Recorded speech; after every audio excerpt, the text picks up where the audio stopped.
big man in a suit of armor. Take that off. What are you? Genius, billionaire, playboy, philanthropist. Hello everyone, thanks so much for joining me here today as we get to talk about one of my favorite subjects, comic books. My name is Jose. I love comic books. I love talking about them. I love sharing them with you. Feel free to follow me on social media if you would like. Links are in the description below. I have also posted a link to the Marvel fan page that has plot synopsis and character bios. Okay, I've been dying to get to these issues. When I started covering Iron Man, the whole purpose was to get here in what I consider the second golden age of Iron Man, as David Michelinie / Michelinie, depends on how you want to pronounce it, and Bob Layton return with Mark Bright doing the pencils to once again do Iron Man, this time with the Silver Centurion armor. And by the way, for now, Rhodey is also, for a few issues, Rhodey will also wear the Iron Man armor. So, great cover. I picked this up when I was a kid. I was already collecting Iron Man because I just thought this armor was cool. I'd had Iron Man, I think, most of Denny O'Neil's run, and I just continued on.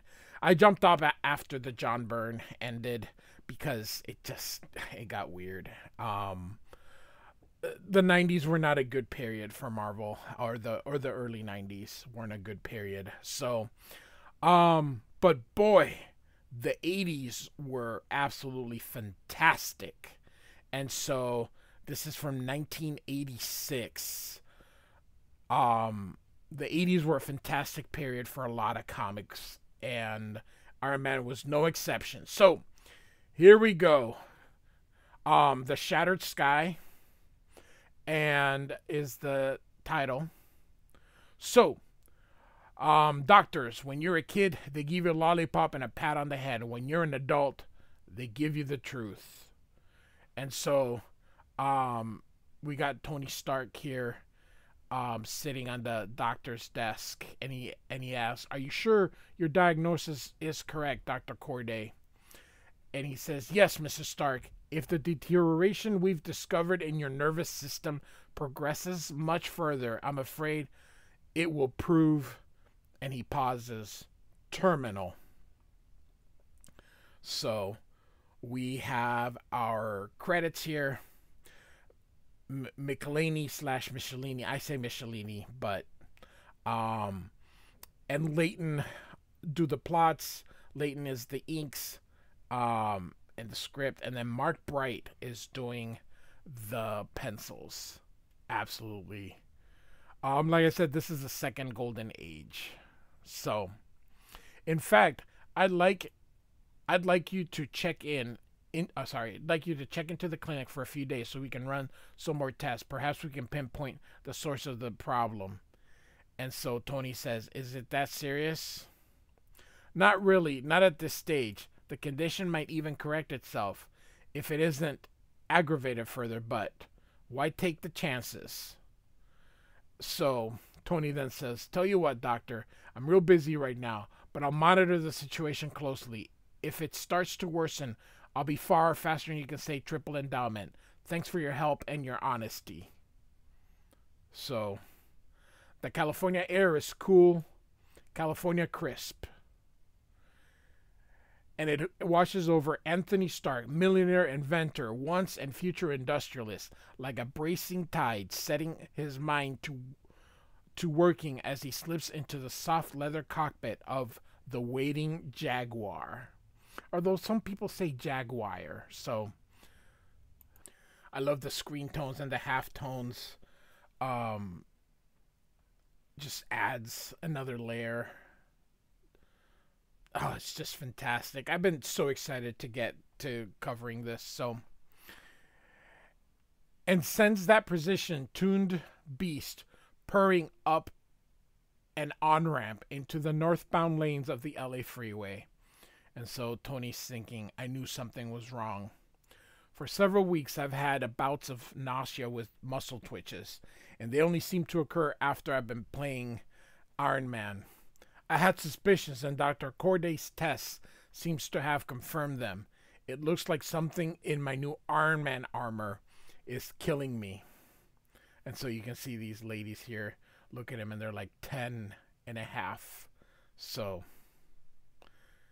I don't think it's necessary to stop being Iron Man. The armor's major functions are based on principles I used in the red and gold suit for years. But apparently there's something in the new experimental weapon system that's affecting my physiology. And you can see Tony's getting off. Bye-bye, handsome. Maybe next time. So I better go easy on the new stuff until I can run a few diagnostic tests of my own. So Tony is about to go into the new Stark International, so he is quite happy. And we see the design of the new Stark Enterprises with the Stark. It's really cool. It is absolutely cool. They should have done this in the movie. So, all right, morning, Mr. Stark. You're cleared. How's the owner of the company not cleared? Thanks, Sid. Once I get my new company online, I'll have to beef up security a lot. But there's been so much to do since Obadiah Stane effectively destroyed the old Stark International. I have some of those issues covered, the main ones. So, but of course I do have 200, which is the first official Silver Centurion armor. Ever since I got my fortune back, I've been buying property, hiring employees, plowing through red tape. I've been going day and night. I've forgotten what sleep feels like, and I've loved every minute of it. But to work, the Stark space station is almost fully operational. One more ferry trip in the shuttle to install the last-minute components. And my dreams for bettering the future of humankind will at last be a reality. And so, Clyde, Rhodey, how's it going? Bird's almost ready to fly, Chief. Where you been? And so this is Clytemnestra. So, and of course, James Rhodes. Sorry, Jim. A man's got to have some secrets. Oh, yeah? Can I at least have her phone number? He says. Love this panel. I love it when they just have the line of the figures, no backgrounds, just the white. So that's pretty cool. I like it. Tell you what, maybe you'd reconsider. Wait, let me guess. The red and golds. Got 'em right here, Chief. I was getting tired of all the hints of taking them along, so I finally gave in. Of course, that don't mean I have to wear them. He means the old Iron Man armor. Okay, they ain't looking now. So you can see this guy has been is sneaking in. The trajectory's computer locked. Tony, liftoff will be at 11:03, about an hour from now. Thanks, Cly. I'll be here. And so will we, Mr. Stark, to make sure this little milk run is one you'll never forget. So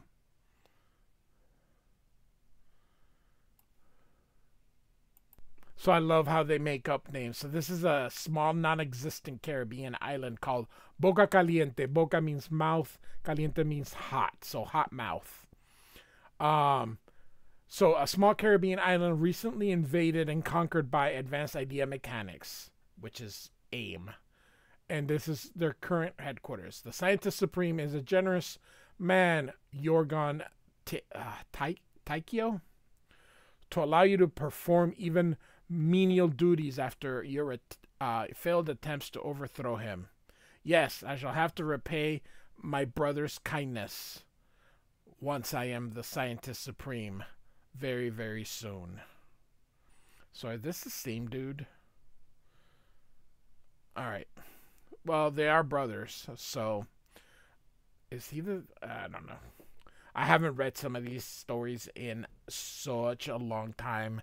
I've been wanting to get to them just because I decided to start reading them because I haven't read some of these stories in years upon years. So I thought it'd be kind of cool to read them again for the first time in forever. So Tony's finally had a shower. He's getting ready. Look at that. Dry hair 5000. So he's blow drying his hair and arrives to the office. Any word from Calder Realties, Miss Williams? I just spoke with them, sir, and they say they'll reach a decision on your bid for that coastal property by lunchtime. Fine. I'd like to get that building crew started on my new house as soon as possible, he says. Oh, and about my call to Senator Boynton. It hasn't been returned, sir. I see. Thanks, he says. So, ever since AIM took over Boca Caliente, Boynton and the State Department have blocked all efforts to aid the island's enslaved citizens. I love my country, but sometimes the phrase for the people seems to get lost in the shuffle. By the way, it still is that way. Doesn't change. People are people. So, nevertheless, a short while later, at a bunker adjoining the main hangar. All set, Cly? Everything's a go, Tony, she says. Ready to fly, Jim? And so, like I had wings, Chief. Let's head 'em out, he says. So, he's not even wearing proper going to outer space gear. So, and so that shuttle heads out. A perfect launch, gentlemen, ladies. I thank you. On behalf of the whole team, Mr. Stark, it was our pleasure. And so Tony tells Cly, I'll be out of touch for a while, Cly. I have to brief Iron Man on his part of the mission. She's like, uh-huh. Good luck, Shellhead. Of course, she knows who Tony Stark is. So, and so, in this era, Tony Stark had to keep the armor in the suitcase. And so he's putting it on, but we're about to finally get to see Bob Layton draw ink the Silver Centurion armor, which he had not done before. You can see his inks here. He is one of the best. If you follow him on Twitter or just Google image his stuff, it is absolutely riveting stuff. And here you see a money shot of Iron Man here with Mark Bright pencils and Bob Layton's inks. Absolutely awesome as he heads on up. And so Iron Man's going to head to outer space to go into the Stark space station. So Rhodey's getting the station ready, or finishing steps. And so the airlock's been activated, and he thinks that it is Tony, so he's going to go check. And here you can see, okay. And so those AIM people now are getting away. It's funny, he's gone. They overpowered. They were like, who cares? It was just one person, but hey, that's all right. So, there they go. Let's get the show on the road before Jimbo and his Tin Pants pals discover that they've been invaded by AIM. Love the use of the screen tones right there. Absolutely love it.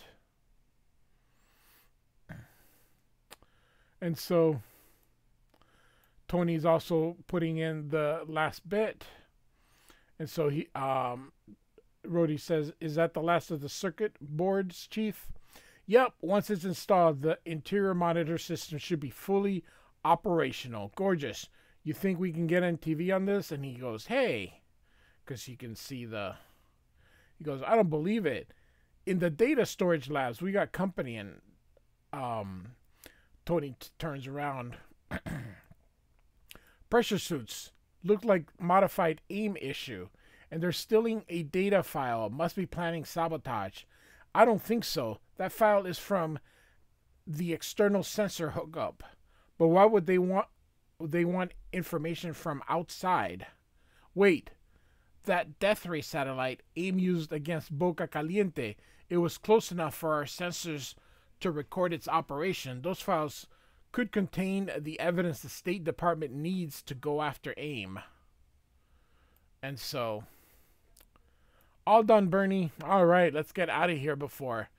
And they're like, oh, nuts. You have something that belongs to Mr. Stark, says Iron Man. We want it back. You heard the guys, fella. Let him have it, and they shoot. Part of the thing about Bob Layton is these little bubbles that he puts in there. When I draw Iron Man, I try just to put one or two in there, just because it's such a trope of his.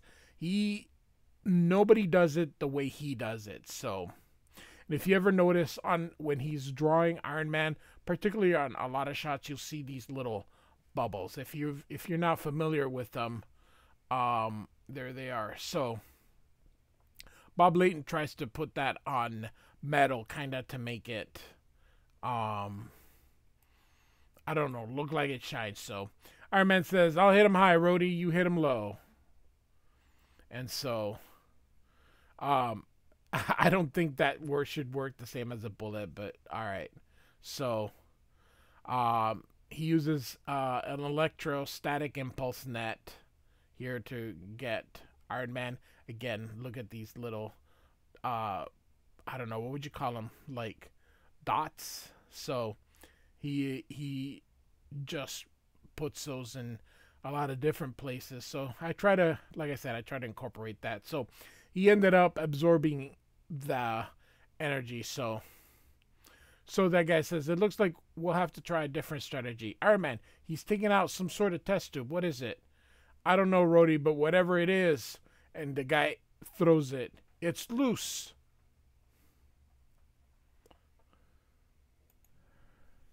And so we see here that it's growing on the floor.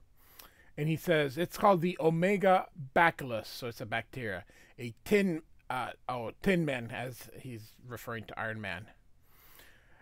It's a bioweapon, AIM developed. There's no known cure. And as you can see, it grows real fast. And whatever it touches, unprotected skin, like poor Mitch there. No, Bernie, don't let it. Well, you get the picture. So, you can come after us or try to save Stark Space Station. I'm betting on the station. And so, love the screen tones here. This is bad. I never anticipated anything like this. The station, easy, Chief, tells Rhodey. Again, you can see you just take care of business. I'll handle Eraserhead and France there. All right. This stuff is spreading too fast. I don't know how. Hold it. Just calm down. Seal off the data lab and think. So.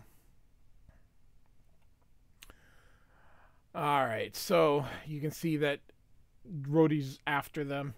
And Iron Man is, again, trying to kill that bacteria. Repulsors are scattering the mass, burning some of it, but it's not enough. And so Sonics are a bust. So he's using this blue line. I love that. The bacteria is already eating through the seals around the door and spreading into the corridors beyond. And so I can't take any chances. Have to slow down the bacteria. Seal every door in the complex. And so, including Rhodey's. So, blast. Nothing's working against them. Shellhead, what is it, Rhodey? Big problem, Chief. Those Ames animals ripped a hole in my pressure suit. And their pet germs are so close I can smell them. How about opening a few doors, partner? I can't. The bacterial body is clogging circuitry control systems are malfunctioning. And so, Rhodey's like, well, I can't think of better ways to die as it's almost there. And suddenly you hear duck. Again, the screen tones. And Iron Man blasts it and grabs Rhodey. So they're going to head to the shuttle. But of course, AIM took it. So, again, Bob Layton is a great inker. He's a good penciler. He's an even better inker. It's amazing the stuff that the dude can do. He is such a master ink slinger, and his Iron Man and his version of Iron Man is the best version of Iron Man anybody can do. So I might be a little biased because of this era, but I don't care. Go look at Bob Layton's Iron Man art all throughout. Like I said, Google search his Iron Man. He does a ton of sketches, a ton of drawings, and Iron Man is by far his best. So, Tony, this is our station. That's our shuttle. I knew the risk when I signed on. Go get him, or basically nail him. So, off goes Tony, and he makes a hole in there, and he says, "Gentlemen, you're mine." And he says, "Fret not. Our primary job was to nab that data file. But failing that, we were to see that no one else got it. That no one else got it. Cause you see, now and forever, we really belong to AIM." And hits the switch and blow the shuttle down. So it was a suicide mission. And he says, "I don't believe it. They blew themselves up. What kind of organization would instill that kind of loyalty or fear?" And so he sees the old Iron Man armor, so he grabs the suitcase and takes it to Rhodey. And I love the flat top. It was huge during the mid 80s, early 90s. Well, particularly the mid 80s, but and so off they go. And Tony, it just feels his heart drenched. He had put so much time, energy, and money into this station, and AIM destroyed it. And so Jim Rhodes says, "I'm sorry, Tony." And Tony answers back, "So am I, Jim, but not as half as sorry as AIM is going to be." Absolutely great panel here. A close-up of him a little bit. You can see everything. And so they're returning to Earth.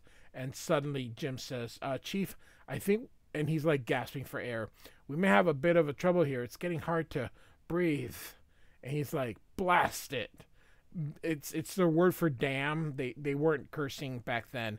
Again, look at the tones. Just awesome. "I didn't think about that. The shuttle must have damaged the armor's oxygen supply. We'll have to get to breathable atmosphere as quickly as possible. Increase the boot jet thrust to maximum speed." And so off they go. "How's it going?" "Still tough to breathe. And it's getting hot in here. Real hot. Looks like more than the suit's oxygen supply was damaged. The armor's refractory coating isn't handling re-entry friction as it should. We're still too far out to retract the plexiglass shield over your eyes and mouth. Have to take drastic measures. Go limp, Rhodey." And so he catches him. "I'm going to use my own armor as a heat shield to try to protect you and absorb it." And he's like, "Just hang on a couple of minutes. Here's the thing. If you can see clouds, you're well within the Earth's atmosphere. So clouds don't form as far in the air where there's... So if you can see clouds, you have oxygen. They probably don't realize that. That's all right." And he's like, And now he's underneath the clouds. So stuff's starting to short out and melt. I can smell it. And so, Lord Tony, I'm on fire. And we end the issue with this amazing, amazing panel here. Just amazing. Look at this. This new era of Iron Man with the return of Bob Layton and Mark Bright starts off with a bang. You can see the screen tones, you can see the beautiful inks. You just amazing, amazing, amazing. So Iron Man 213. Did I say 213? I'm sorry, it's 215 from 1986 by David Michelinie with Bob Layton in the plot, Michelinie the script, and Mark Bright the pencils. Look at this image. Just getting ready for my favorite, just my absolute favorite era of Iron Man. I cannot say enough about this second iteration of Layton and Michelinie. Wow, wow, wow. So, like and subscribe. I do thank you for listening, and I hope you're ready to enjoy this run as we are going to head into the Stark Wars period. Thanks for listening.